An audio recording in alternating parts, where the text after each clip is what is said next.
طلوع آفتاب کے وقت ہی ان کو تعاقب میں لشکروں کی تیاری کے ساتھ نکل کھڑا ہوا۔ موسیٰ علیہ السلام بنی اسرائیل کو لیے بحر احمر کے ایک کنارے پہنچے۔ انہوں نے پیچھے مڑ کر دیکھا، کیا دیکھتے ہیں کہ فرعون اپنے لاؤ لشکر کے ساتھ بھاگا آ رہا ہے۔ بنی اسرائیل گھبرا گئے کہ اب کیا ہوگا۔ سامنے ٹھانٹھے مارتا سمندر اور پیچھے فرعون اور اس کا لشکر۔ اللہ تعالیٰ اس موقع پر سورۃ الشعراء آیت 63 میں فرماتے ہیں، ہم نے موسیٰ کی طرف وحی بھیجی کہ دریا پر اپنا عصا مارو، بس اسی وقت دریا پھٹ گیا اور پانی کا ہر ایک حصہ بڑے پہاڑ کی طرح کھڑا ہو گیا۔ سمندر لاٹھی لگنے سے ایسا پھٹا کہ پانی کے 2 بڑے بڑے پہاڑ بن گئے، یعنی سمندر کے اندر خشک راستے بن گئے اور اطراف میں پانی کے پہاڑ کھڑے ہو گئے۔ اللہ تعالیٰ نے پھر فرما دیا سورۃ طٰہٰ میں کہ تو راتوں رات میرے بندوں کو لے چل اور ان کے لیے سمندر میں خشک راستہ بنا لے، تو راتوں رات میرے بندوں کو لے چل اور ان کے لیے سمندر میں خشک راستہ بنا لے، پھر نہ تجھے کسی کے آ پکڑنے کا خطرہ ہوگا نہ ڈر۔ یہ سب کے سب ان راستوں کے پار چلے گئے۔ اب جو ہی فرعون وہاں پہنچا، پہلے تو ڈرا سہما کہ یہ کیا ہوا اور سوچ میں ڈوب گیا کہ آخر کیا کریں۔ بنی اسرائیل یہاں سے صحیح سلامت گزر گئے ہیں تو ہم اور ہمارے ساتھی بھی کیا یہاں سے گزر سکیں گے؟ اگر موسیٰ اور بنی اسرائیل یہاں سے صحیح سلامت گزر گئے ہیں تو ہم کیوں نہیں گزر سکتے؟ اس کے ساتھ ہی اس نے اپنے گھوڑے کو سمندر میں داخل کر دیا۔ اس کے پیچھے اس کے سب ساتھی بھی داخل ہو گئے۔ ادھر بنی اسرائیل کا آخری آدمی سمندر سے نکل رہا تھا، دوسری طرف فرعون کا آخری آدمی سمندر میں داخل ہو رہا تھا۔ اللہ تعالیٰ سورۃ طٰہٰ میں فرماتے ہیں، فرعون نے اپنے لشکروں سمیت ان کا تعاقب کیا، پھر تو سمندر ان سب پر چھا گیا جیسا کہ چھا جانے والا تھا۔ فرعون نے اپنی قوم کو گمراہی میں ڈال دیا اور سیدھا راستہ نہ دکھایا۔ اللہ تعالیٰ فرعون کی موت کا منظر یوں بیان کرتے ہیں، اور ہم نے بنی اسرائیل کو دریا سے پار کر دیا، پھر ان کے پیچھے پیچھے فرعون اپنے لشکر کے ساتھ ظلم اور زیادتی کے ارادے سے چلا آیا، یہاں تک کہ جب ڈوبنے لگا تو کہنے لگا کہ میں اس ذات پر ایمان لاتا ہوں جس پر بنی اسرائیل ایمان لائے ہیں، اس کے سوا کوئی معبود نہیں اور میں مسلمانوں میں سے ہوں۔ لیکن جب موت کے مرحلے شروع ہوتے ہیں تو توبہ قبول نہیں ہوتی۔ اس نے جب یہ کہا کہ میں ایمان لاتا ہوں تو اللہ تعالیٰ نے جواب میں فرمایا، جواب دیا گیا کہ اب ایمان لاتا ہے اور پہلے سرکشی کرتا رہا اور مفسدوں میں داخل رہا، سو آج ہم تیری لاش کو نجات دیں گے تاکہ تو ان لوگوں کے لیے باعث عبرت ہو جو تیرے بعد آئیں۔ اور حقیقت یہ ہے کہ بہت سے لوگ ہماری نشانیوں سے غافل ہیں۔ مطلب یہ تھا کہ ہم تیرے بدن کو زمانہ گزرنے کے باوجود باقی رکھیں گے تاکہ تو لوگوں کے لیے عبرت کا سبب بنا رہے۔ اللہ تعالیٰ نے اس کے بدن کو باقی رکھا تاکہ لوگ عبرت پکڑیں اور وہ بعد والوں کے لیے نشانی بنا رہے۔ یہ اللہ تعالیٰ کی طرف سے اعلان ہے، لیکن لوگوں کی اکثریت اللہ تعالیٰ کی آیات سے غافل ہے۔ فرعون کی لاش آج بھی مصر کے عجائب گھر میں موجود ہے۔ حدیث میں آتا ہے، سیدنا جبرائیل علیہ السلام نبی کریم صلی اللہ علیہ وآلہ وسلم سے عرض کیا، اے اللہ کے رسول صلی اللہ علیہ وآلہ وسلم، جس وقت فرعون غرق ہوتے ہوئے ایمان کا اظہار کر رہا تھا تو میں اس وقت اس کے منہ میں کیچڑ ڈال رہا تھا کہ کہیں وہ لا الہ الا اللہ نہ کہہ دے اور اللہ اس پر رحم فرما دے، لیکن اس کے منہ سے شہادت توحید کی بات نہ نکلی اور بوقت مرگ اللہ تعالیٰ نے اس کی توبہ قبول نہ کی۔ بنی اسرائیل اس کے ظلم سے نجات پا کر سمندر پار چل گئے۔ اب تھوڑی ہی دور گئے ہوں گے کہ ان کا گزر ایک ایسی قوم کے پاس سے ہوا جو اپنے بتوں کی پوجا کر رہی تھی۔ پار آنے کے فوراً بعد انہوں نے یہ مناظر دیکھے، گویا فلسطین پہنچنے سے پہلے ہی انہوں نے میدان سینا میں لوگوں کو بتوں کے آگے جھکا دیکھ لیا۔ اللہ تعالیٰ سورۃ الاعراف آیت 138 تا 140 میں فرماتے ہیں، اور ہم نے بنی اسرائیل کو دریا سے پار اتار دیا، پس ان لوگوں کا ایک قوم پر گزر ہوا جو اپنے چند بتوں کی عبادت میں لگے ہوئے تھے۔ کہنے لگے، اے موسیٰ، ہمارے لیے بھی ایک ایسا ہی معبود مقرر کر دیجئے جیسے ان کے یہ معبود ہیں۔ آپ نے فرمایا، واقعی تم لوگوں میں بڑی جہالت ہے، یہ لوگ جس کام میں لگے ہوئے ہیں یہ تباہ کیا جائے گا اور ان کا یہ کام بے بنیاد ہے۔ فرمایا، کیا اللہ تعالیٰ کے سوا کسی اور کو تمہارے لیے معبود تلاش کروں، حالانکہ اس نے تمہیں تمام جہان والوں پر فوقیت دی ہے۔ قرآن کی آیات اس پر دلالت کرتی ہیں کہ سمندر پار سے آتے ہی وہ فوراً ایک قوم کے پاس آئے اور موسیٰ علیہ السلام سے مطالبہ کرنے لگے۔ غور فرمائیں کس طرح کفر کے مرتکب ہو رہے ہیں۔ فرعون اور اس کی قوم سے نجات پا لینے کے بعد اللہ رب العزت کی طرف سے موسیٰ علیہ السلام پر احکامات نازل ہوئے۔ پہلا حکم یہ ملا کہ اپنی قوم کے ہمراہ کوہ طور پر تشریف لے چلیں۔ اللہ تعالیٰ نے آپ سے وعدہ لیا کہ وہاں ہم آپ کو تورات عطا کریں گے۔ تاکہ آپ کے لیے اور آپ کی قوم کے لیے شریعت مقرر ہو جائے۔ اللہ تعالیٰ سورۃ الاعراف آیت 142 میں فرماتے ہیں، اور ہم نے موسیٰ سے 30 راتوں کا وعدہ کیا۔ اللہ تعالیٰ نے موسیٰ علیہ السلام سے وعدہ کیا کہ جبل طور پر آئیں، وہاں 30 راتیں گزاریں، یعنی مکمل 1 مہینہ قیام کریں، تاکہ ان دنوں میں تورات حاصل کر سکیں۔ موسیٰ علیہ السلام اپنی قوم کو لے کر روانہ ہوئے۔ آپ تیز چلتے ہوئے اپنی قوم سے پہلے کوہ طور پر جا پہنچے تاکہ اللہ تعالیٰ کو خوش کر سکیں اور کتاب الہی تورات حاصل کر سکیں۔ بنی اسرائیل اس وقت لاکھوں کی تعداد میں تھے۔ ظاہر ہے اتنے بڑے ہجوم اور لشکر کا تیزی سے حرکت کرنا ممکن نہیں تھا۔ اس پر اللہ تعالیٰ نے فرمایا، اے موسیٰ، تجھے اپنی قوم سے غافل کر کے کون سی چیز جلدی لے آئی؟ کہا کہ وہ لوگ بھی میرے پیچھے ہی آ رہے ہیں، اور اے میرے پروردگار، میں تیری طرف اس لیے جلدی کی کہ تو راضی ہو جائے۔ کوہ طور پر یہ موسیٰ علیہ السلام کی دوسری آمد تھی۔ دوسری بار ان کو اسی بابرکت درخت کے پاس اللہ پاک سے ہم کلام ہونے کا شرف حاصل ہو رہا تھا۔ موسیٰ علیہ السلام کی رسالت کے مقاصد کا پہلا مرحلہ پورا ہو چکا تھا۔ بنی اسرائیل ذلت اور رسوائی اور عذاب عظیم سے نکل آئے تھے۔ اب وہ آزاد فضا میں سانس لینے کے قابل تھے، لیکن ان کے دلوں میں شرک و بت پرستی کے پرانے اثرات باقی تھے۔ یہی وجہ ہے کہ سمندر سے نکلتے ہی انہوں نے بت پرستی کا مطالبہ کر دیا تھا۔ لہٰذا ضروری تھا کہ ان کی تربیت کی جائے۔ پھر تربیت کے لیے بھی کسی مفصل قانون اور ضابطے کا ہونا بہت ضروری تھا کہ اس پر عمل پیرا ہو کر آنے والے وقت کے لیے تیار ہو سکیں۔ تو اللہ تعالیٰ نے عظیم رسول موسیٰ علیہ السلام کے ساتھ یہی وعدہ کیا تھا کہ وہ طور پہاڑ پر آ کر اللہ تعالیٰ کی نگرانی میں براہ راست احکام الہی کو حاصل کرنے کی تیاری کر سکیں۔ پہلے مدت 30 دن مقرر ہوئی تھی اور پھر 40 دن ہو گئی۔ موسیٰ علیہ السلام اپنی قوم سے رخصت ہوتے وقت اپنے بھائی ہارون علیہ السلام کو اپنا خلیفہ بنا گئے تھے، جیسا کہ اللہ تعالیٰ سورۃ اعراف آیت 142 میں فرماتے ہیں، اور موسیٰ نے اپنے بھائی ہارون سے کہا، تم میری قوم میں میری جانشینی کرنا اور ان کی اصلاح کرتے رہنا اور فساد کرنے والوں کی راہ پر مت چلنا۔ موسیٰ علیہ السلام اپنی قوم کو چھوڑ کر چلے گئے۔ انتظامی معاملات کے لیے ان میں ایک حاکم بھی مقرر کر گئے، یعنی اپنے بھائی ہارون کو، جو اللہ کے نبی تھے۔ اور ان 40 ایام میں موسیٰ علیہ السلام اپنے پروردگار سے براہ راست کلام کرتے رہے، یعنی درمیان میں وحی کا واسطہ بھی نہیں تھا۔ اللہ تعالیٰ بھی ان سے بغیر کسی واسطے کے کلام کرتے رہے۔ اسی وجہ سے آپ کا لقب کلیم اللہ ہے، یعنی اللہ سے کلام کرنے والا۔ اللہ سبحانہ و تعالیٰ سورۃ النساء آیت 164 میں فرماتے ہیں، موسیٰ سے اللہ تعالیٰ نے صاف طور پر کلام کیا۔ جب موسیٰ علیہ السلام مقررہ وقت پر وہاں پہنچے اور اللہ تعالیٰ نے ان سے کلام کیا تو عرض کرنے لگے کہ اے میرے پروردگار، مجھے اپنا دیدار کرا دیجئے، میں آپ کو ایک نظر دیکھ لوں۔ ارشاد ہوا، تو مجھے ہرگز نہیں دیکھ سکتے، کیونکہ دنیاوی آنکھ میں اتنی طاقت اور ہمت نہیں کہ وہ باری تعالیٰ کو دیکھ سکے۔ جیسا کہ سورۃ الانعام آیت 103 میں ارشاد ربانی ہے، اس کا تو کسی کی آنکھ بھی احاطہ نہیں کر سکتی، اور وہ سب نگاہوں کو محیط ہو جاتا ہے، اور وہی بڑا باریک بین اور باخبر ہے۔ چنانچہ اللہ تعالیٰ نے حضرت موسیٰ علیہ السلام کے سوال کے جواب میں سورۃ اعراف آیت 145 میں فرمایا، تم مجھے ہرگز نہیں دیکھ سکتے، لیکن تم اس پہاڑ کی طرف دیکھو، اگر وہ اپنی جگہ پر برقرار رہا تو تم بھی مجھے دیکھ سکو گے۔ پھر جب ان کے رب نے اس پر تجلی فرمائی تو وہ ریزہ ریزہ ہو کر گر گیا، اور موسیٰ بے ہوش ہو کر گر پڑے۔ پھر جب ہوش میں آئے تو عرض کیا، بے شک اللہ آپ کی ذات پاک ہے، میں توبہ کرتا ہوں اور میں سب سے پہلے ایمان لانے والا ہوں۔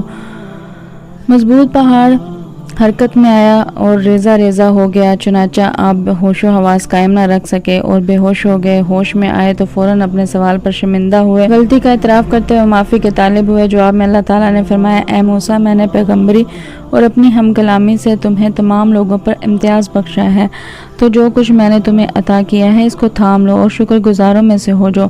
اللہ تعالیٰ نے موسیٰ علیہ السلام کو اپنے زمانے کے تمام لوگوں سے زیادہ مرتبہ عطا فرمایا۔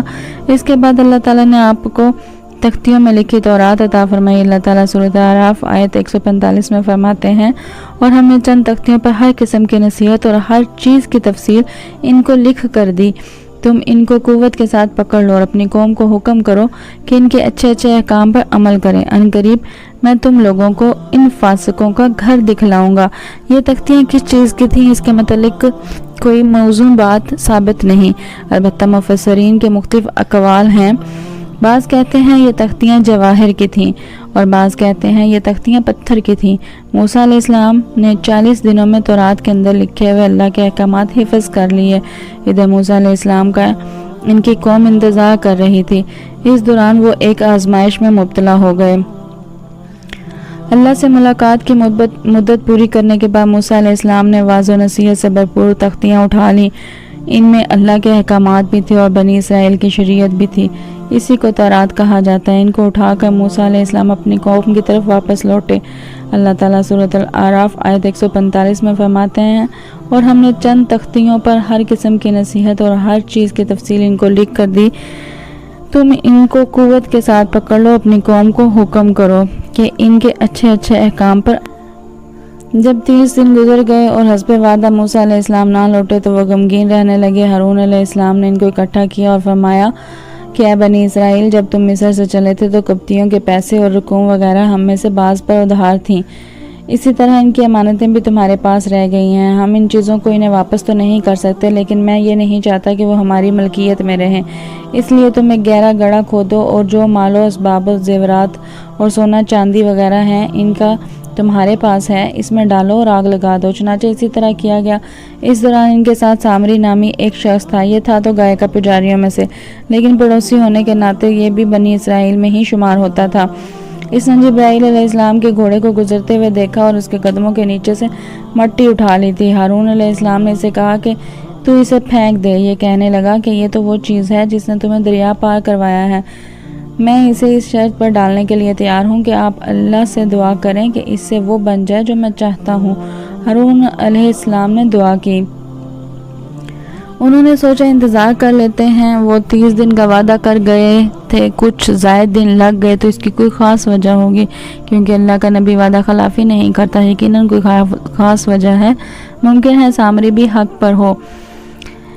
اس طرح وہ ٹھہرے رہے۔ تم ان میں بڑی بصیرت اور یقین کے ساتھ سامری کو جھوٹا سمجھنے والا، ان کے پیچھے نہ لگنے والا اور حق کو سمجھنے والا سوائے ہارون علیہ السلام کے اور چند گنے چنے افراد کے کوئی نہیں تھا۔ بہرحال جب موسیٰ علیہ السلام ان کے پاس پہنچے تو انہوں نے نہایت غصے اور افسوس کے ساتھ ان سے کہا، تم 10 دن کی تاخیر برداشت نہ کر سکے، کیا اللہ کے غضب کا شکار ہونا چاہتے ہو، میری خلاف ورزی کر رہے ہو؟ انہوں نے اس بات کا جو جواب دیا وہ سورۃ طٰہٰ آیت 87 اور 88 میں آیا ہے۔ کہنے لگے کہ ہم نے اپنے اختیار سے آپ کے ساتھ کیے وعدے کے خلاف نہیں کیا، بلکہ ہم پر قوم کے جو زیورات لاد دیے گئے تھے ان کو ہم نے ڈال دیا، اور اسی طرح سامری نے بھی ڈال دیا۔ پھر اس نے لوگوں کے لیے ایک بچڑا نکال کھڑا کیا، یعنی بچڑے کا بت بنا ڈالا، اور میں گائے جس میں سے گائے جیسی آواز بھی آتی تھی۔ پھر کہنے لگے کہ یہی تمہارا معبود ہے اور موسیٰ کا بھی، لیکن موسیٰ بھول گئے ہیں۔ اللہ تعالیٰ اس موقع پر بچڑے کے بارے میں فرماتے ہیں، کیا یہ گمراہ لوگ یہ نہیں دیکھتے کہ یہ تو ان کی بات کا جواب بھی نہیں دے سکتا اور نہ ان کے کسی برے بھلے کا اختیار رکھتا ہے؟ اللہ تعالیٰ فرماتے ہیں کہ ان لوگوں نے کس قدر بے وقوفی کا کام کیا ہے۔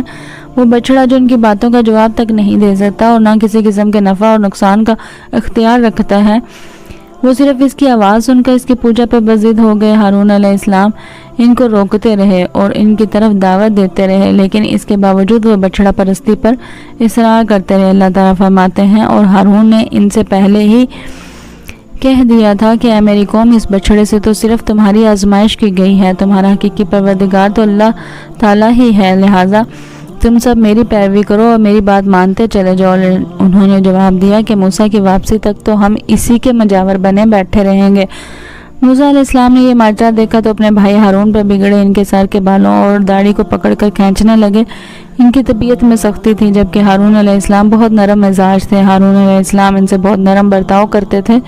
موسیٰ علیہ السلام نے ان سے کہا، تم نے میرے ساتھ کیے ہوئے وعدے کو کیوں نہیں نبھایا، اور ان لوگوں کو یہ نہ فرمائے کہ تو نے بنی اسرائیل میں تفرقہ ڈال دیا اور میری بات کا انتظار نہ کیا۔ ہارون علیہ السلام نے کہا، میں ڈر گیا اور میں ٹھہرا رہا اور ان سے کہتا رہا کہ جو شخص اللہ پر ایمان اور موسیٰ علیہ السلام کی اتباع کا خواہش مند ہو وہ میری پیروی کرے۔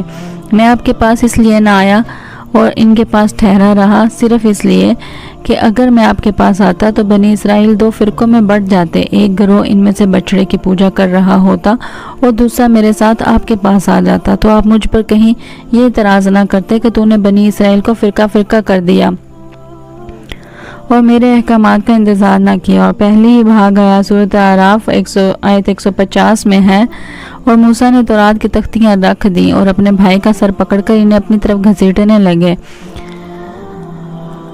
اور ہارون علیہ السلام نے کہا، اے میرے ماں جائے، ان لوگوں نے مجھے کمزور سمجھا اور قریب تھا کہ مجھے قتل کر ڈالتے، تو تم مجھ دشمنوں کو مجھ پر ہنسنے کا موقع نہ دو اور مجھے ان ظالموں میں مت شمار کرو۔ مطلب یہ کہ انہوں نے اپنا عذر بیان کیا کہ ان لوگوں نے مجھے کمزور۔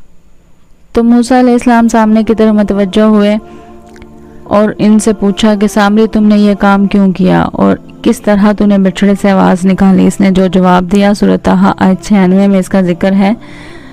اس نے جواب دیا، مجھے وہ چیز دکھائی دی جو انہیں دکھائی نہیں دی، تو میں نے اللہ کے بھیجے ہوئے فرشتے کے نقش قدم سے ایک مٹھی مٹی بھر لی، پھر اسے اس میں ڈال دیا۔ اسی طرح میرے دل نے یہ بات میرے لیے بنا دی۔ مطلب یہ کہ سامری کہنے لگا کہ میں نے جبرائیل علیہ السلام کو دیکھا جن کو دوسرے لوگ نہ دیکھ سکے، تو میں نے جبرائیل کے گھوڑے پر نظر رکھی جہاں ان کا قدم پڑا تھا، وہاں سے میں نے مٹی کی ایک مٹھی بھر لی۔ جب میں نے اس کو بچھڑے پر پھینکا تو اس میں سے آواز برآمد ہونے لگی جو ان کے فتنے کا باعث بن گئی۔ یہ قصہ ہے ان کے انحراف کا اور حق سے منہ موڑنے کا۔ ان میں سے صرف چند ایک پاکیزہ طبیعت والوں کے علاوہ تمام لوگ بچھڑے کی عبادت کرنے لگے اور صرف چند افراد کو اللہ تعالیٰ نے اپنی توفیق سے بچا لیا۔ اندازہ کیجئے ان کے دل اتنے سخت تھے۔ اللہ تعالیٰ کے کئی ایک نشانیاں اور کئی معجزات دیکھنے، برے کردار کو اپنایا، فرعون پر نازل ہونے والے عذابات اور موسیٰ علیہ السلام کی صداقت کی 9 عظیم نشانیاں بھی دیکھ چکے تھے۔ پھر انہوں نے اپنی آنکھوں سے دیکھا کہ کس طرح ان کے سامنے دیکھتے ہی دیکھتے سمندر پھٹ گیا اور ان کے لیے وہاں سے راستہ بن گیا۔ لیکن ان تمام نشانیوں کے بعد اب پھر اللہ تعالیٰ کے مقابلے میں بچھڑے کی پوجا کرنے لگے۔ اسی لیے اللہ تعالیٰ ان کے متعلق سورۃ البقرہ آیت 93 میں فرماتے ہیں، اور ان کے دلوں میں بچھڑے کی محبت گویا پلا دی گئی۔ ان کے کفر کے سبب ان کے دلوں میں کفر تھا، اپنے منہ سے ایمان کے اظہار کرتے تھے لیکن حقیقت میں کفر ان کے دلوں میں تھا، اور آج کے دور میں بھی یہودیوں کی یہی حالت ہے۔ اس کے بعد سامری کے لیے احکامات جاری ہوئے۔ موسیٰ علیہ السلام نے سامری سے مخاطب ہو کر کہا، دنیا میں تیری سزا یہ ہے کہ عمر بھر تو یہی کہتا رہے کہ مجھ سے دور رہو، مجھے نہ چھونا۔ بعض مفسرین نے ان کا مطلب یہ بیان کیا ہے کہ اسے ایک مہلک بیماری نے آ لیا اور اس کی وجہ سے لوگ اس سے دور ہوتے گئے اور کوئی اسے ہاتھ نہ لگاتا، نہ کوئی اس کے قریب جاتا۔ پھر فرمایا، آخرت میں بھی تیرے لیے زبردست سزا ہے، اور اپنے معبود یعنی بچھڑے کا بھی حشر دیکھ لے جس کو تو معبود خیال کر بیٹھا تھا۔ موسیٰ علیہ السلام نے اس کو جلا دینے کا حکم جاری کیا اور جلانے کے بعد اس کی راکھ اٹھائی اور دریا میں بہا دی تاکہ کوئی شخص دوبارہ بچھڑے کی عبادت کا خیال تک دل میں نہ لائے اور عبرت حاصل کرے۔ اس کے بعد موسیٰ علیہ السلام نے فرمایا، اصل بات یہی ہے کہ تم سب کا معبود برحق صرف اللہ تعالیٰ ہی ہے۔ اور جب موسیٰ نے اپنی قوم سے کہا کہ اے میری قوم، بچھڑے کو معبود بنا کر تم نے اپنی جانوں پر ظلم کیا ہے، اب تم اپنے پیدا کرنے والے کی طرف رجوع کرو اور خود کو آپس میں قتل کر ڈالو۔ اللہ کے نزدیک اس میں تمہاری بہتری ہے، چنانچہ اس نے تمہاری توبہ قبول کر لی، وہ توبہ قبول کرنے والا رحم کرنے والا ہے۔ مطلب یہ کہ اگر تم چاہتے ہو اس گناہ پر قیامت کے دن پکڑے نہ جاؤ تو خود کو قتل کرو۔ یہاں یہ بات واضح رہے کہ اس قتل سے مراد خودکشی نہیں ہے، بلکہ شرک نہ کرنے والوں کو حکم دیا گیا کہ وہ شرک کرنے والوں کو قتل کر دیں۔ تو انہوں نے تلواریں اور خنجروں سے گائے کے پجاریوں کو قتل کر دیا۔ سیدنا علی رضی اللہ تعالیٰ عنہ فرماتے ہیں کہ مقتولین کی تعداد 70 تھی۔ جب 70 آدمی قتل ہو گئے تو موسیٰ علیہ السلام اور ہارون علیہ السلام نے عاجزی اور انکساری کے ساتھ بارگاہ الہی میں بخشش کی دعا کی۔ اللہ تعالیٰ نے اپنا برگزیدہ بندوں کی دعا قبول فرمائی اور مقتولین کو معاف فرما دیا اور باقی لوگوں کو بھی بخشش سے نوازا۔ حقیقت میں یہ سزا اگرچہ سخت تھی اور بھائی کا بھائی کو قتل کرنا ایسا ہے جیسے اپنے آپ کو قتل کرنا، لیکن یہ سزا ان کی ضدی، ہٹ دھرم اور سرکش طبیعت کے لیے انتہائی مناسب تھی تاکہ وہ برائیوں سے بچنا سیکھیں اور اپنے گناہوں کا کفارہ ادا کریں۔ بہرحال جب انہوں نے اللہ تعالیٰ کی طرف رجوع کیا، اپنے گناہوں کی معافی مانگی، تو اللہ تعالیٰ نے بھی ان کو معاف فرما دیا، جیسا کہ اللہ تعالیٰ سورۃ الاعراف آیت 153 میں فرماتے ہیں، اور جن لوگوں نے گناہ کے کام کیے پھر اس کے بعد توبہ کی اور ایمان لے آئے تو تمہارا رب اس توبہ کے بعد معاف کر دینے والا اور رحمت والا ہے۔ ان سب کاموں سے فارغ ہو کر موسیٰ علیہ السلام کا غصہ مان پڑا تو انہوں نے تختیاں اٹھا لیں۔ اس کے بعد انہوں نے باقی ماندہ بنی اسرائیل کو جمع کیے، انہیں تختیاں دکھائیں اور فرمایا، ان میں اللہ تعالیٰ کے احکامات ہیں اور یہ تورات ہے، لہٰذا سنو اور اطاعت کرو۔ لیکن انہوں نے ناپسندیدگی کا اظہار کیا۔ موسیٰ علیہ السلام نے انہیں پھر تاکید کی اور فرمایا ان کو مضبوطی سے تھام لو، بغیر کسی تردد اور شک کے ان کو پکڑ لو تاکہ تمہیں دوبارہ عذاب نہ پہنچے۔ انہوں نے جواب دیا، نہیں، ہم ایسا نہیں کریں گے، البتہ ہم احکامات کی پہچان اور معرفت حاصل کر سکتے ہیں، لیکن ان پر عمل بالکل نہیں کریں گے۔ موسیٰ علیہ السلام نے انہیں بہت سمجھایا لیکن وہ اپنی ضد پر اڑے رہے۔ اللہ تعالیٰ سورۃ البقرہ آیت 92 اور 93 میں فرماتے ہیں، تمہارے پاس تو موسیٰ یہی دلیلیں لے کر آئے، لیکن تم نے پھر بھی بچڑے ہی کی پوجا کی اور تم ہو ہی ظالم۔ جب ہم نے تم سے وعدہ لیا اور تم پر طور پہاڑ کھڑا کر دیا، موسیٰ علیہ السلام نے ان سے کہا، تم مجھے عہد و پیمان دو کہ ان تختیوں پر لگے احکامات پر عمل کرو گے، لیکن وہ اپنی ضد پر اڑے رہے، کہنے لگے ہم تیری اطاعت نہیں کریں گے۔ اس موقع پر اللہ تعالیٰ نے موسیٰ علیہ السلام کا ایک اور معجزہ ظاہر کر دیا۔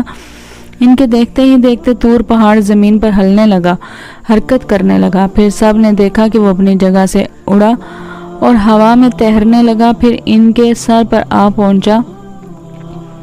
موسیٰ علیہ السلام پکارے، ہماری دی ہوئی چیز کو مضبوط تھامو۔ یہ سن کر سب کے سب سجدے میں گر پڑے اور سر اٹھا اٹھا کر دیکھنے لگے کہ کہیں پہاڑ گر ہی نہ پڑے۔ اللہ تعالیٰ سورۃ البقرہ آیت 93 میں فرماتے ہیں، اور جب ہم نے تم سے وعدہ لیا اور تم پر طور پہاڑ کھڑا کر دیا اور کہہ دیا کہ ہماری دی ہوئی چیز کو مضبوط تھامو اور سنو، تو انہوں نے کہا ہم نے سنا اور نافرمانی کی، اور ان کے دلوں میں گویا بچھڑے کی محبت پلا دی گئی تھی بسبب ان کے کفر کے۔ ان سے کہہ دیجئے کہ تمہارا ایمان تمہیں ہر برا کام کروا رہا ہے اور حکم دے رہا ہے اگر تم مومن ہو۔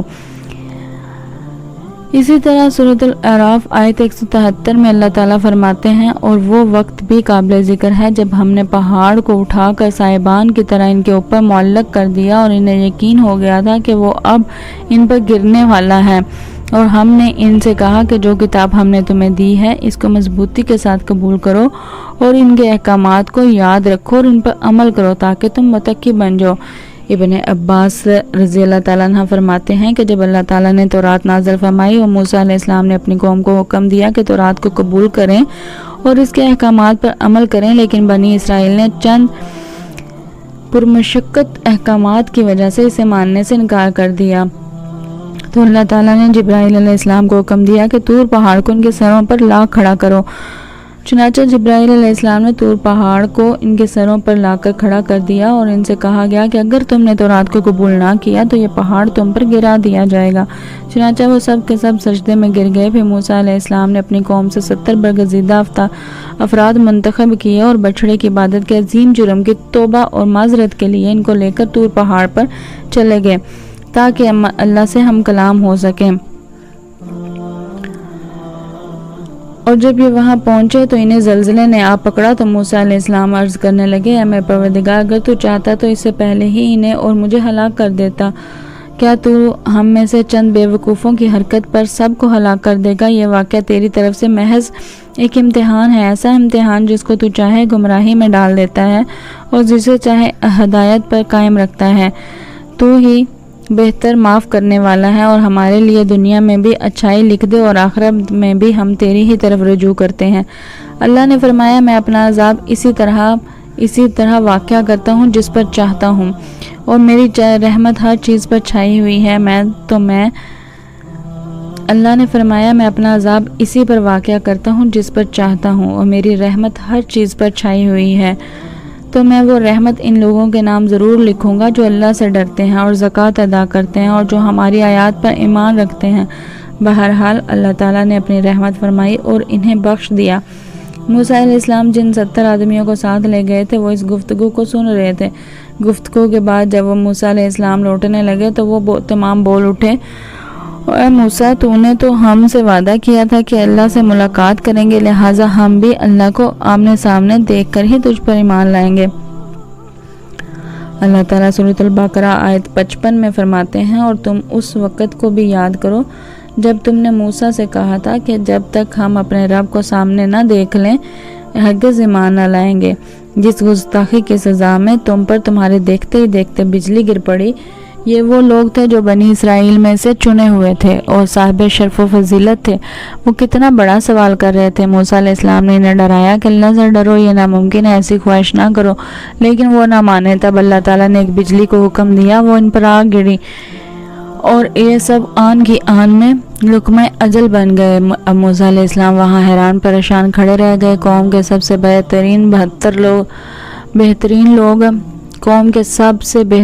لوگ اللہ کے عذاب کا شکار ہو گئے تھے۔ انہوں نے سوچا میں اکیلا واپس جاؤں گا تو بنی اسرائیل مجھ سے سوال کریں گے کہ وہ 70 آدمی کہاں ہیں، میں انہیں کیا بتاؤں گا؟ پوری بات سن کر وہ کہیں گے کہ ہمارے افضل اور اعلیٰ افراد کے ساتھ اللہ نے یہ سلوک کیا۔ موسیٰ علیہ السلام نے اللہ سے دعا کی، اے اللہ انہیں زندہ کر دے، مجھے تنہا واپس نہ لوٹا۔ آخر اللہ نے ان کی دعا منظور فرمائی۔ سورۃ البقرہ آیت 56 میں ہے، لیکن پھر اس لیے کہ تم شکر گزاری کرو، اس موت کے بعد بھی ہم نے تمہیں زندہ کر دیا۔ جب وہ زندہ ہو رہے تھے تو ایک دوسرے کو زندہ ہونے کا مشاہدہ بھی کر رہے تھے۔ پھر موسیٰ علیہ السلام ان 70 آدمیوں کے ساتھ واپس لوٹے، پھر بنی اسرائیل کو لے کر روانہ ہوئے اور ایلیا پہنچ گئے۔ آج کل اس کو القدس کہا جاتا ہے۔ یہ فلسطین کا دارالخلافہ تھا۔ یہاں کے لوگ قوت میں انتہا کو پہنچے ہوئے تھے، جسم بہت بڑے تھے، آبادی بہت زیادہ تھی، تمام علاقوں کی سرداری ان کے پاس تھی۔ آپ نے اس شہر کے باہر پڑاؤ ڈالا اور بنی اسرائیل کو حکم دیا کہ ان لوگوں سے جہاد کے لیے تیار ہو جائیں تاکہ اس شہر کو فتح کیا جائے۔ اس کی فتح سے تمام علاقے قبضے میں آ جائیں گے۔ جب آپ بنی اسرائیل کے ساتھ ایلیا کے نزدیک پہنچے تو وہ لوگ جنگ کے لیے تیار ہو گئے۔ انہوں نے قلعوں میں دروازے بند کر لیے اور اندر محصور ہو گئے۔ ان کے مقابلے میں بنی اسرائیل کے دل دہل رہے تھے۔ موسیٰ علیہ السلام نے انہیں حکم دیا کہ یکجا ہو کر ان پر ایک بار ہی حملہ بول دو اور انہیں تباہ کر دو۔ بنی اسرائیل بہت بزدل تھے، بہانے بنانے لگے کہ ہماری تیاری مکمل نہیں، ہمارے پیچھے ہماری بکریاں کون چرائے گا؟ کوئی کہتا کہ 400 سال سے زائد مدت غلامی میں گزری، فرعونی ہم پر غالب رہے، اتنا عرصہ ہم نے لڑائی کے قریب تک ہو کر نہیں دیکھا، اب ہم کس طرح لڑ سکتے ہیں؟ اس پر موسیٰ علیہ السلام نے فرمایا، اگر تم نے میری اطاعت کی، میری تصدیق کی تو بہت جلد فتح پالو گے۔ اس ساری مقدس زمین پر تمہارا قبضہ ہو جائے گا۔ اگر اللہ نے چاہا تو ہم ہدایت والے ہو جائیں گے۔ اس جگہ کا قبضہ تمہارے مقدر میں لکھ دیا گیا ہے۔ تو ان باتوں کا کوئی اثر نہ ہوا۔ سورۃ مائدہ آیت 21 میں ہے، اے میری قوم، اس مقدس زمین میں داخل ہو جو اللہ نے تمہارے نام لکھ دی ہے، اور اپنی پشت کے بل روگردانی نہ کرو کہ پھر نقصان میں جا پڑو۔ اس پر انہوں نے جو جواب دیا سورۃ المائدہ آیت 22 میں ہے، انہوں نے جواب دیا کہ اے موسیٰ وہاں تو زور آور سرکش لوگ ہیں، اور جب تک وہ وہاں سے نکل نہ جائیں ہم تو ہرگز وہاں نہیں جائیں گے۔ ہاں اگر وہ وہاں سے نکل جائیں تو ہم خوشی سے اس میں داخل ہو جائیں گے۔ ان کا احمقانہ جواب سن کر بنی اسرائیل کے 2 بزرگ یوشع بن نون اور کالب بن یوفا بول اٹھے۔ سورۃ المائدہ آیت 23 میں ہے، 2 آدمیوں نے جو اللہ سے ڈرنے والے تھے، جن پر اللہ تعالیٰ کا فضل تھا، کہا تم ان کے پاس دروازے میں تو پہنچ جاؤ، دروازے میں قدم رکھتے ہی یقیناً تم غالب آ جاؤ گے، اور اگر تم مومن ہو تو اللہ پر ہی بھروسہ رکھو۔ یہ ان کے لیے کس قدر آسان بات، لیکن بنی اسرائیل کی 6 لاکھ تعداد میں سے کسی ایک کو بھی عمل کی توفیق نہ ہوئی، یہاں تک کہ 70 آدمی جو آپ کے ساتھ کوہ طور پر گئے تھے وہ بھی ڈر سے ٹس سے مس نہ ہوئے، حالانکہ اللہ تعالیٰ نے انہیں دوبارہ زندگی عطا فرمائی تھی۔ بڑی سرکشی سے کہنے لگے، اور قوم نے جواب دیا، اے موسیٰ جب تک وہ وہاں ہیں تب تک ہم ہرگز وہاں نہ جائیں گے، اس لیے کہ تم اور تمہارا پروردگار جا کر دونوں ہی لڑو، ہم یہی بیٹھے ہیں۔ یہ زبردست قسم کی گستاخانہ الفاظ تھے۔ ان کے مقابلے میں غزوہ بدر کے موقع پر صحابہ کرام رضی اللہ تعالیٰ عنہ نے جو جواب دیا وہ تاریخ کے اوراق میں سنہری حروف میں درج ہے۔ جب نبی کریم صلی اللہ علیہ وآلہ وسلم نے صحابہ کرام سے مشورہ لیا، انہیں خبر دی کہ قریش کا لشکر آ پہنچا، تو مقداد بن عمر رضی اللہ تعالیٰ عنہ کھڑے ہوئے اور عرض کیا، اے اللہ کے رسول، اللہ کی قسم ہم آپ سے وہ نہیں کہیں گے جو بنی اسرائیل نے موسیٰ علیہ السلام سے کہا تھا کہ تو اور تیرا رب دونوں چلے جاؤ اور لڑو، ہم یہیں بیٹھے ہیں، بلکہ ہم کہتے ہیں آپ اور آپ کا رب دونوں لڑیں، ہم بھی آپ کے ساتھ لڑیں گے۔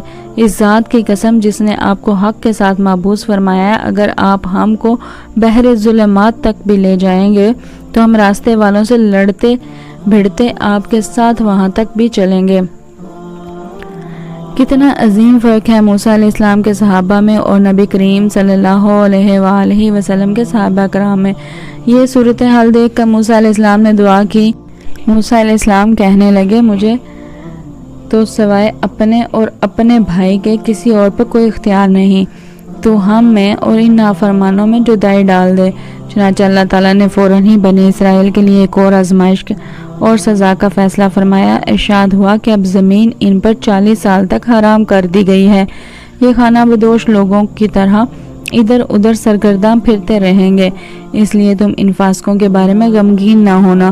پھر اللہ تعالیٰ نے موسیٰ علیہ السلام کو حکم دیا کہ انہیں یہاں سے واپس لے چلیں اور قریب والی بستی میں داخل کر دیں۔ چنانچہ وہ چل پڑے، لیکن وہ بستی نہ آئی۔ سفر کرتے رہے لیکن پھر بھی خود کو وہیں کے وہیں پاتے۔ 40 سال اسی طرح گزر گئے اور وہ اس میدان سے نہ نکل سکے۔ اس میدان کو میدان تیغ کہا جاتا ہے۔ اس دوران البتہ انہیں کھانے پینے کا سامان مہیا ہوتا رہا۔ موسیٰ علیہ السلام کے پتھر پر لاٹھی مارنے سے 12 قبیلوں کے لیے 12 چشمے جاری ہوئے۔ سورۃ الاعراف آیت 160 میں ہے، اور ہم نے موسیٰ کو حکم دیا کہ جب ان کی قوم نے ان سے پانی مانگا کہ اپنی لاٹھی کو فلاں پتھر پر مارو، بس فوراً اس سے 12 چشمے پھوٹ نکلے۔ پھر ہر شخص نے اپنے پینے کی جگہ معلوم کر لی۔ 12 چشمے اس لیے کہ بنی اسرائیل کے 12 قبیلے تھے۔ یعقوب علیہ السلام کی نسل سے ان کے بیٹوں کے قبیلے وجود میں آئے تھے اور یہ تعداد میں 12 تھے۔ جب یہ کہیں پڑاؤ ڈالتے تو چشمے بہتے رہتے، کوچ کرتے تو پانی بند ہو جاتا۔ وہ اس پتھر کو اٹھا کر چل پڑتے، پھر پڑاؤ کی جگہ پر پتھر رکھ دیتے تو پانی جاری ہو جاتا۔ 40 سال اسی طرح گزر گئے، چونکہ وہ ایک صحرا میں تھے، وہاں سایہ نہیں تھا، سورج کی گرمی تھی اور شدت گرمی کی بہت زیادہ تھی۔ اللہ تعالیٰ سورۃ اعراف آیت 160 میں فرماتے ہیں اور ہم نے ان پر بادلوں کا سایہ کر دیا، اسی طرح جب انہیں بھوک ستاتی تو ان کے پاس بے شمار پرندے آ جاتے۔ اللہ تعالیٰ سورۃ الاعراف آیت 160 میں فرماتے ہیں اور ہم نے ان پر من اور سلوہ نازل کیا۔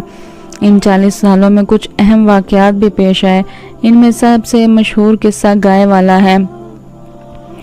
ایک دن وہ لوگ نیند سے بیدار ہوئے تو انہوں نے موسیٰ نے جب اپنی قوم سے کہا کہ اللہ تمہیں ایک گائے ذبح کرنے کا حکم دیتا ہے، تو انہوں نے کہا کہ آپ ہم سے مذاق کیوں کرتے ہو؟ آپ نے جواب دیا کہ میں ایسا جاہل ہونے سے اللہ کی پناہ پکڑتا ہوں۔ موسیٰ علیہ السلام نے انہیں بتایا کہ اس سلسلے میں اللہ تعالیٰ نے ایک گائے کو ذبح کرنے کا حکم دیا ہے۔ وہ کہنے لگا بھلا یہ کوئی عقل کی بات ہے؟ موسیٰ نے فرمایا کہ اللہ کا فرمان ہے کہ وہ گائے کام کرنے والی نہ ہو، نہ ہل میں جوتنے والی ہو اور کھیتوں کو پانی پلانے والی نہ ہو، تندرست اور بے داغ ہو۔ انہوں نے کہا کہ اب آپ نے حق واضح کر دیا ہے۔ گو وہ حکم قبول کرنے کے قریب نہیں تھے، لیکن انہوں نے اس کو مان لیا اور وہ گائے ذبح کر دی۔ موسیٰ علیہ السلام نے حکم دیا کہ اس میں سے ایک گوشت کا ٹکڑا لو اور مقتول کے جسم کے ساتھ لگاؤ۔ انہوں نے ایسا ہی کیا۔ اللہ تعالیٰ سورۃ البقرہ آیت 72 اور 73 میں فرماتے ہیں اور جب تم نے ایک شخص کو قتل کر ڈالا، پھر اس میں اختلاف کرنے لگے اور جو کچھ تم چھپاتے تھے اللہ اس کو ظاہر کرنے والا تھا۔ ہم نے کہا کہ اس گائے کے ایک ٹکڑے کو مقتول کے جسم پر لگا دو، وہ زندہ ہو جائے گا۔ اسی طرح اللہ مردوں کو زندہ کر کے تمہاری عقل کے لیے نشانیاں دکھاتا ہے۔ نے اپنی قوم کے بڑے افراد میں سے ایک شخص کو دیکھا کہ اسے قتل کیا جا چکا تھا۔ قاتل کا کھوج لگانے کی کوشش کی گئی لیکن کامیابی نہ ہو سکی۔ آخر وہ سب موسیٰ علیہ السلام کے پاس آئے، آپ نے اللہ سے دعا کی، تب اس سلسلے میں وحی نازل ہوئی۔ اللہ تعالیٰ سورۃ البقرہ آیت 67 میں فرماتے ہیں گوشت کا ٹکڑا لگا تو وہ اٹھ کر کھڑا ہو گیا، اس نے بتایا میرا قاتل فلاں شخص ہے، یہ بتاتے ہی وہ پھر مر گیا۔ اس معجزے کو دیکھ کر بھی ان کے دل نرم نہ ہوئے۔ اللہ تعالیٰ سورۃ البقرہ آیت 74 میں فرماتے ہیں پھر اس کے بعد تمہارے دل پتھر جیسے بلکہ اس سے بھی زیادہ سخت ہو گئے۔ بعض پتھروں سے تو نہریں بہہ نکلتی ہیں اور بعض پھٹ جاتے ہیں اور ان سے پانی نکل آتا ہے اور بعض اللہ کے ڈر سے گر پڑتے ہیں، اور تم اللہ کو اپنے اعمال سے غافل نہ جانو۔ مطلب یہ کہ پتھر نرم ہو جاتے ہیں لیکن ان کے دل پتھر سے بھی زیادہ سخت ہیں۔ انہی 40 سالوں کے دوران ایک اور اہم واقعہ پیش آیا۔ ایک دن موسیٰ علیہ السلام فصاحت اور بلاغت سے بھرپور خطبہ دیا۔ ایک شخص نے پوچھا زمین پر سب سے زیادہ علم رکھنے والا شخص کون ہے؟ آپ نے جواب دیا میں ہوں۔ اللہ تعالیٰ کو یہ انداز پسند نہ آیا، اگرچہ بات درست تھی۔ آپ اللہ کے رسول تھے، آپ کو اللہ سے گفتگو کا شرف حاصل تھا، آپ سے بڑا عالم اس وقت اور کون ہو سکتا تھا؟ اس کے باوجود اللہ تعالیٰ کو جواب پسند نہ آیا، کیونکہ اللہ تعالیٰ کو تو عاجزی پسند ہے۔ چنانچہ اللہ تعالیٰ نے فرمایا زمین پر اس وقت آپ سے بڑا عالم موجود ہے۔ موسیٰ علیہ السلام نے پوچھا اے اللہ وہ کون ہے اور کہاں رہتا ہے؟ اللہ تعالیٰ نے فرمایا تم اسے مجمع البحرین کے پاس مل سکو گے۔ آپ ایک مچھلی پکڑ لیں اور سفر شروع کر دیں، جہاں وہ مچھلی گم ہو جائے گی وہیں وہ عالم موجود ہوگا۔ سورۃ الکہف آیت 60 میں ہے، اور جب موسیٰ نے اپنے ساتھی نوجوان سے کہا کہ میں تو چلتا ہی رہوں گا یہاں تک کہ 2 دریاؤں کے ملنے کی جگہ پہنچ جاؤں، یا پھر میں عرصہ دراز تک چلتا رہوں گا۔ موسیٰ علیہ السلام کے شریک سفر یوشع بن نون تھے، یہ بھی نبی تھے۔ موسیٰ علیہ السلام کے بعد بنی اسرائیل کی باغ ڈور انہوں نے ہی سنبھالی تھی۔ سورۃ الکہف آیت 61 میں ہے، جب وہ دونوں وہاں پہنچے جہاں دونوں دریا ملتے تھے تو وہاں وہ اپنی مچھلی بھول گئے، جس نے دریا میں سرنگ جیسا راستہ بنا لیا۔ ان دونوں کو علم نہ ہو سکا کہ یہی ان کی منزل ہے۔ مچھلی کو انہوں نے ٹوکری میں ڈال رکھا تھا، وہ وہاں زندہ ہو گئی اور اچھل کر پانی میں چلی گئی۔ موسیٰ علیہ السلام اس وقت سوئے ہوئے تھے۔ یوشع بن نون علیہ السلام نے مچھلی کو سمندر میں جاتے اور راستہ بناتے دیکھا، لیکن موسیٰ علیہ السلام کو بتانا بھول گئے، یہاں تک کہ آرام کر کے وہاں سے پھر سفر شروع کر دیا۔ اس دن اور اس کے بعد رات سفر کر کے جب دوسرے دن موسیٰ علیہ السلام کو تھکاوٹ اور بھوک محسوس ہوئی تو یوشع بن نون علیہ السلام سے کہا کہ لاؤ بھائی ناشتہ کر لیں۔ یہ تذکرہ سورۃ الکہف آیت 62 تا 65 میں ہے۔ جب یہ دونوں وہاں سے آگے بڑھے تو موسیٰ نے اپنے نوجوان ساتھی سے کہا ہمارا ناشتہ لے آؤ، ہمیں تو اپنے اس سفر سے سخت تکلیف اٹھانا پڑ رہی ہے۔ اس نے جواب دیا کہ کیا آپ نے دیکھا نہیں، جبکہ ہم اس پتھر کے پاس ٹیک لگا کر آرام کر رہے تھے وہیں میں مچھلی بھول گیا تھا۔ دراصل شیطان ہی نے مجھے بھلا دیا کہ میں آپ سے اس کا ذکر کروں۔ اس مچھلی نے انوکھے طور پر دریا میں اپنا راستہ بنا لیا تھا۔ موسیٰ علیہ السلام نے کہا یہی تو وہ مقام تھا جس کی ہمیں تلاش تھی۔ چنانچہ وہیں سے اپنے قدموں کے نشانات دیکھتے دیکھتے واپس چلے اور وہاں انہوں نے ہمارے بندوں میں سے ایک بندے کو پایا۔ اسے ہم نے اپنے پاس سے خاص رحمت عطا فرما رکھی تھی اور اس سے اپنے پاس ایک خاص علم عطا کر رکھا تھا۔ اکثر مفسرین اس پر متفق ہیں کہ یہ عالم اللہ کے نبی خضر علیہ السلام تھے۔ اللہ نے انہیں نبوت کا علم عطا کیا تھا۔ موسیٰ علیہ السلام نے ان سے بات چیت شروع کی۔ قرآن کریم سورۃ الکہف آیت 66 تا 70 میں ہے، موسیٰ نے کہا میں آپ کی پیروی کروں گا، آپ مجھے وہ نیک علم سکھا دیں جو آپ کو سکھایا گیا ہے۔ اس نے کہا آپ میرے ساتھ ہرگز صبر نہیں کر سکیں گے، اور جس چیز کی حقیقت آپ کو معلوم نہیں اس پر آپ صبر کیسے کر سکتے ہیں؟ موسیٰ علیہ السلام نے کہا انشاءاللہ آپ مجھے صبر کرنے والوں میں پائیں گے اور میں کسی بات میں آپ کی نافرمانی نہیں کروں گا۔ اس نے کہا اچھا اگر آپ میرے ساتھ ہی چلنے پر اصرار کرتے ہیں تو یاد رہے کہ کسی چیز کے بارے میں مجھ سے سوال نہ کیجیے گا جب تک کہ میں خود اس کی نسبت سے کوئی تذکرہ نہ کروں۔ اس مقام سے موسیٰ علیہ السلام نے یوشع بن نون علیہ السلام کو واپس بھیج دیا۔ اب موسیٰ علیہ السلام کا خضر علیہ السلام کے ساتھ سفر شروع ہوا۔ دونوں نے سفر شروع کیا۔ راستے میں کچھ مسکین لوگوں کی ایک کشتی دیکھی، وہ محنت کرتے تھے، کرایہ لے کر لوگوں کو دریا پار کرایا کرتے تھے۔ انہوں نے خضر علیہ السلام کو پہچان لیا، انہیں اور موسیٰ علیہ السلام کو کشتی پر سوار کر لیا۔ سفر کے دوران خضر علیہ السلام نے لوہا پکڑا اور لگے کشتی میں سوراخ کرنے۔ کشتی کے ڈوبنے کا خطرہ پیدا ہو گیا، لوگ پانی کشتی سے باہر پھینکنے لگے، اسی طرح کشتی خطرے سے نکل آئی۔ موسیٰ علیہ السلام نے اس فعل کو ناپسند فرمایا اور بولے کیا لوگوں کو ڈبونے کا ارادہ ہے؟ خضر علیہ السلام نے جواب دیا کہ میں نے تو پہلے ہی کہہ دیا تھا کہ آپ میرے ساتھ صبر نہیں کر سکیں گے۔ موسیٰ علیہ السلام بولے واقعی میں نے عجلت سے کام لیا۔ انہوں نے معذرت کی۔ سورۃ الکہف آیات 71 تا 73 میں ہے، پھر وہ دونوں چلے یہاں تک کہ وہ ایک کشتی میں سوار ہوئے۔ خضر علیہ السلام نے اس کے تختے توڑ دیے۔ موسیٰ نے کہا کیا آپ اس کو اس لیے توڑ رہے ہیں کہ کشتی والے سب ڈوب جائیں؟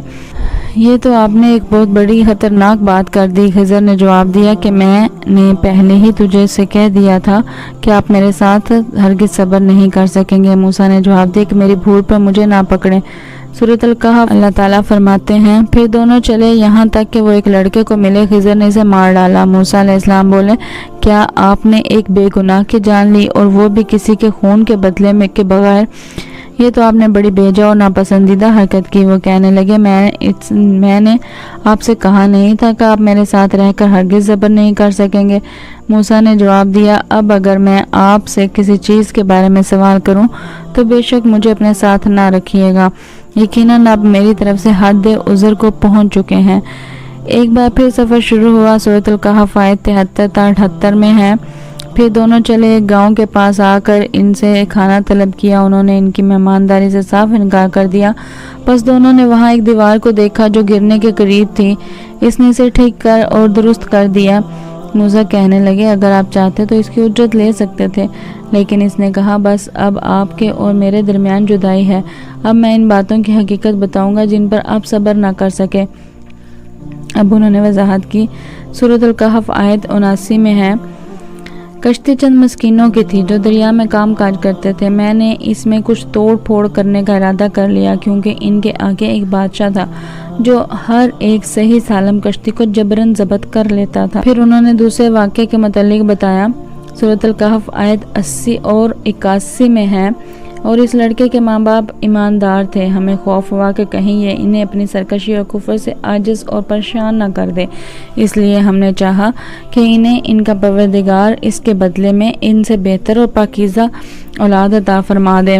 تیسرے واقعہ کی وضاحت سورۃ الکہف آیت 82 میں ہے. دیوار کا قصہ یہ ہے کہ اس شہر میں 2 یتیم بچے ہیں جن کا خزانہ ان کی دیوار کے نیچے دفن ہے. ان کا باپ بہت نیک تھا تو تیرے رب کی چاہت تھی کہ یہ دونوں یتیم بچے جوانی کی عمر میں آ کر اپنا یہ خزانہ تیرے رب کی مہربانی اور رحمت سے نکال لیں.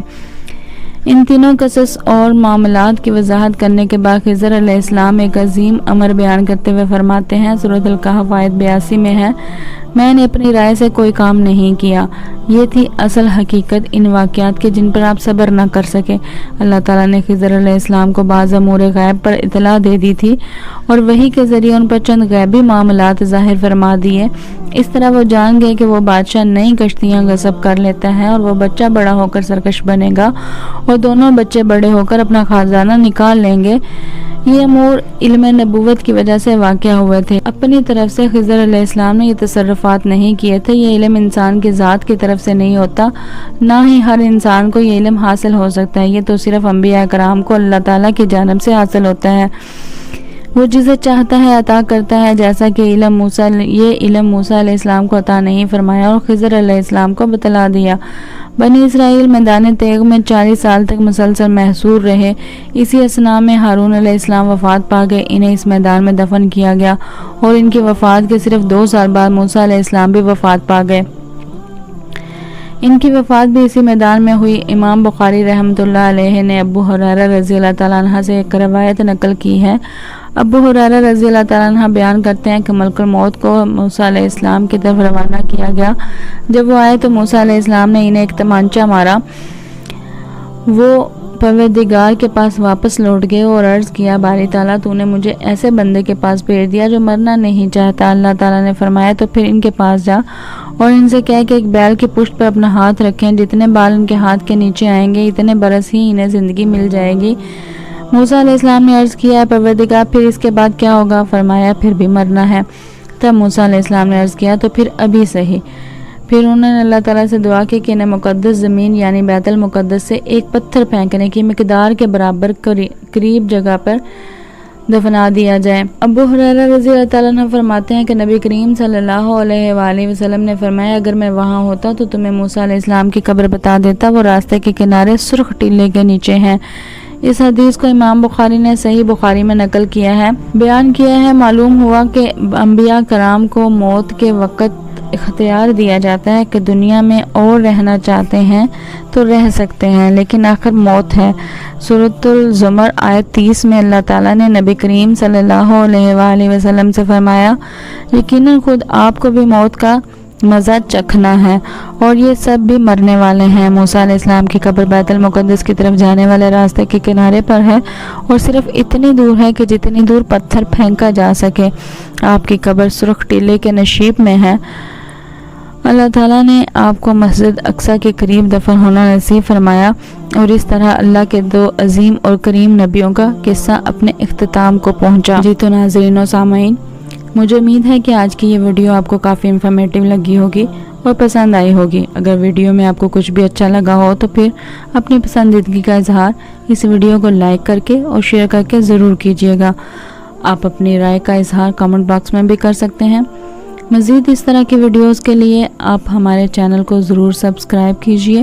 چینل کو سبسکرائب کرنے کے بعد بیل کے آئیکن پر بھی ضرور کلک کیجیے تاکہ ہر آنے والی نئی ویڈیو کا نوٹیفیکیشن آپ کو سب سے پہلے مل سکے۔ میرا نام ہے سائمہ اور آپ دیکھ رہے ہیں سیمکاس اسلامک سٹوریز۔ ملتی ہوں آپ سے ایک نئی انٹرسٹنگ ویڈیو میں، تب تک کے لیے اپنا بہت سا خیال۔